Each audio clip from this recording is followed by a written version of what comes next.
I wanted to do something a little bit different today and tell you a story. And this is personal and it's something that I am currently going through right now. And I just wanted to share it with you guys so that you'll be in the loop. And also for those who may be going through something very similar, and just will be a resource that you could go to and know that you are not alone. It happens, and it's just it's life. And so what it is that I may have breast cancer. Now this is very personal, like I mentioned. I don't have anyone in my family that, like, immediate family, considering like my mother or my mom's mom. There's no sign of breast cancer on that side. Besides my great aunt, she did have breast cancer, but she didn't realize she had breast cancer until she was 80 years old. But on my father's side, my dad's grandmother, she died of metastatic breast cancer, and she was diagnosed at the early age of 30 or 32, I believe. So it does run in the family, but it's not quite common and it's not immediate. And so doctors usually are concerned when it's like your immediate family. So this was a surprise to me when I found a breast lump in my breast. So normally I check myself for lumps in my breast pretty much once a month. I might do it way more than that because I tend to have lumpy breasts anyway. So I was feeling, and this was in January, and I noticed that there was a big mass right at the top in my fibroid area of my right breast. So I thought that was strange, and it was hard, it wouldn't move, and I became a little bit concerned about it. And this happened right after my annual OB appointment, and I was surprised because my doctor checked, and she didn't find anything. So this is 2 weeks later where I actually found something. So I made an appointment with her and wanted her to feel again. So she felt it, and she just put it off and said like she doesn't think it's anything to worry about. So what we did, but she's like, since I'm concerned about it, then to give me a peace of mind, let's schedule a mammogram. And so I scheduled a mammogram, but they took forever to call me. So I just went about my life. She didn't seem worried about it, so I didn't seem too worried about it. But I knew it had to be done. And they called me maybe 2 weeks after the appointment, and I made an appointment with them, but that wasn't until 6 weeks after I talked to them. So during this time between January and now, which is April 21st, I was, just going about my life, but then I noticed a vein in my right breast, and it was leading from that lump to a new lump that popped up on the right side of my right nipple. And this was also really hard. It wouldn't move, and I was concerned at this point because as a scientist, I know that veins is direct blood supplies to these cells, which could be cancerous, and at that point it's supplying their growth. So I was concerned. But I had already made a mammogram appointment, so I'm just waiting up to this day. But in the meantime, I'm just thinking like something is wrong. But it's just all in my head, probably. So I fast forward, and I have my mammogram appointment, and this was last Tuesday. And it's so freaking painful, you guys. If you haven't had a mammogram, it's not fun. They smash your boobs until they can't be splashed anymore, and then they turn the machine and they do it from all angles. And yeah, that was torture. And what I look over to the tech who was doing the mammogram, and she made this face like, and I was like, okay, what's that about? And basically she saw something concerning. So she saw those two masses that I actually felt on the mammogram. And the way they look at mammograms is like the white, so it's like a white and black image. The more white that you see is like your dense tissue, and if you see like a blob of white in one area, that would be considered the mass. So after she did the mammogram, they immediately took me to an ultrasound, because that's what, routine. And they did an ultrasound on those two areas, and they measured the sizes of those lumps. The one on my nipple was about 2 centimeters big, and it was irregularly shaped. A regular shape would be like an oval shape, would be considered like a cyst. And so if you had a mass like that size, it wouldn't be considered malignant or possibly malignant at that point, because it has well-defined margins and is circumscribed. So that's what they want to see. This did not look like that. It actually looked like a broken heart. So if you look like a heart, and it has like the broken hearts of it, and that's how it looked to me, at least. And then the one at the top, this one also wasn't circumscribed, and it wasn't oval shaped. This one was more shaped like a rounded cube. So can you think of like a square, but the edges are rounded? And this one was 7 centimeters. So that was the first one that I had found. So they did that, and the radiologist comes in, and he's like explaining this to me, like this is what we want to see, and this is what we see with you. So we really need to get these biopsied. And I looked at the score. They rated these as a BI-RAD score of 4. And so I looked that up because I wasn't very familiar with it. And there's a scale. So it's like a BI-RAD score from 1 to 6. And 1 to 3 is usually benign, not problematic. And 4 would be considered suspicious.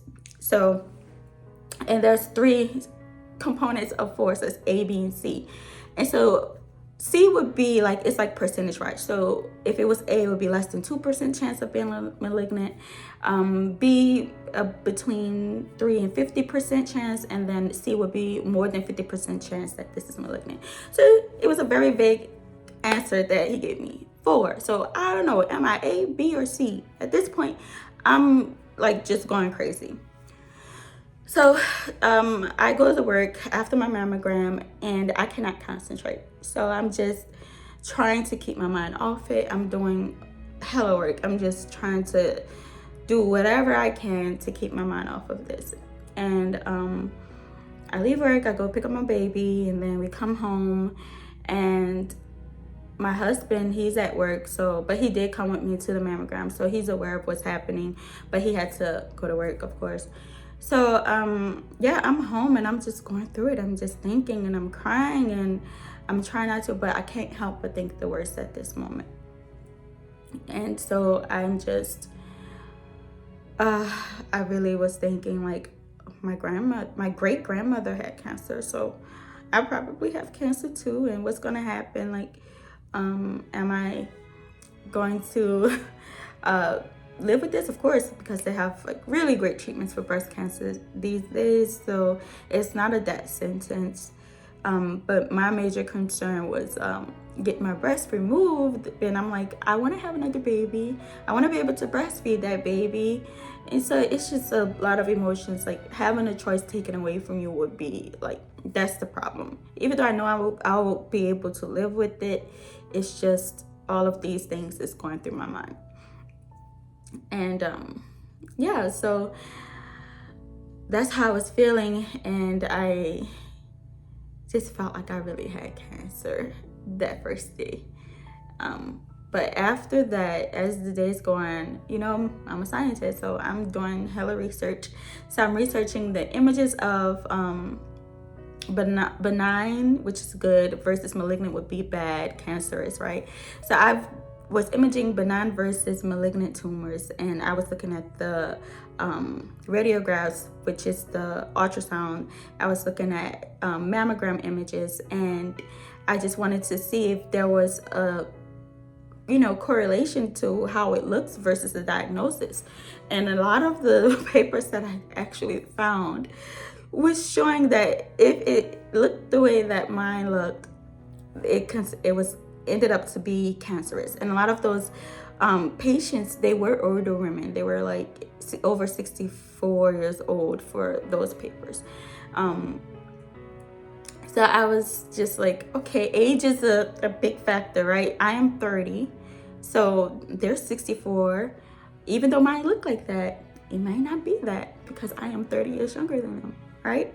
And most people aren't even concerned about 30-year-olds having breast cancer. It's just not common. And the other thing is, by me having 2 lumps, they were saying like the chances of that being cancerous is slim to none, because there's 2. Usually breast cancer is associated with just 1 mass that is found. Okay. All right, so that's that. I'm trying to make sure I get every point and let you know exactly how I was feeling.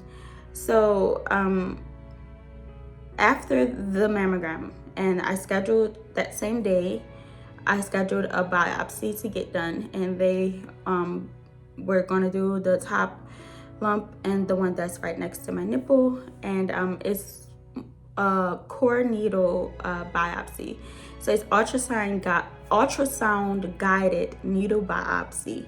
And so they use the ultrasound to find the lump, and once they find the lump, they inject you with lidocaine and epinephrine, which is like a local anesthetic to numb the area. And then from there, they use the needle, like it literally looks like a turkey baster needle, and then they inject it into those sites. And they can't do it directly into the mass itself, because if they do that, then the ultrasound wouldn't be able to see the needle go in. So they had to come in from an angle.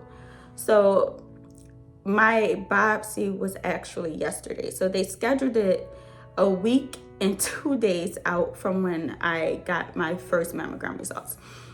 And like I said, I was really going through it, thinking that my life could change next week.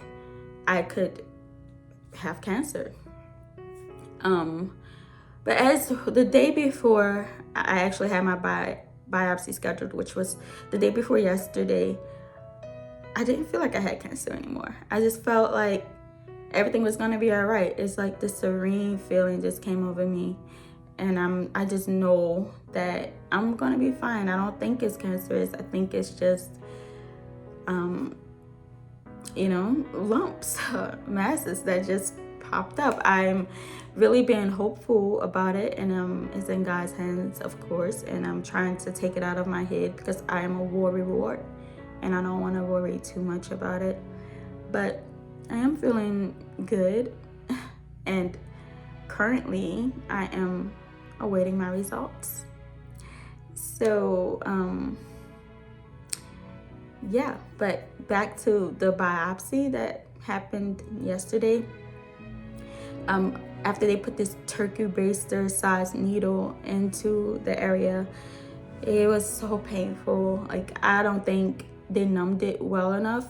And so by the time the radiologist made it to the lump on my nipple, I felt everything. And I just screamed, but I couldn't really move. I just wanted it to get done. And so they just, at the edge of the needle at the end, it's kind of like it just grabs a piece of tissue. And so they had to go in 3 times for each spot to get a sample. And now I'm just waiting to find out if I have breast cancer or not. So yeah, I took off work yesterday, and I again took off today because I am still really sore in those areas. But I am feeling hopeful that it's not cancerous. But if it is cancerous, I'll deal with it at that time. But if it's benign, I think I'll just probably have it removed. I might schedule a lumpectomy, just because having lumps in your breast, whether it's benign or malignant, isn't good, and it could cause abnormal growth of later down the line if I have it remain. So that is what my options are, I think. And right now I don't really know, but that's what I'm going through. That's the story I wanted to give you, and I would keep you updated. And that's it. Peace. Hi. As you can see, I have been crying, and it is currently almost 5:30 in the morning, and I'm just sitting in the closet so that I don't wake up my husband. But yesterday, after I filmed the video, I got my results back, and I have breast cancer at 30, and both lumps that I was talking about have the same type of cancer, and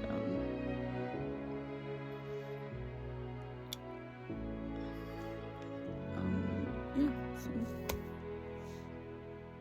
it's the last thing I wanted to hear. But now that I know I have cancer, it's grade 3, which means that it's fast growing, and it's invasive ductal carcinoma, which is the most common type. About 75% of cases is that type, and by it being so common, there are many treatments available for it, but whatever treatments they do has to be done quickly, because like I said, it's grade 3, and it just means that it's more likely to spread.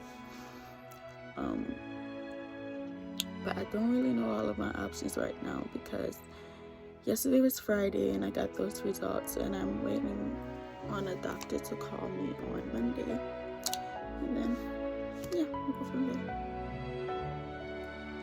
That's the update.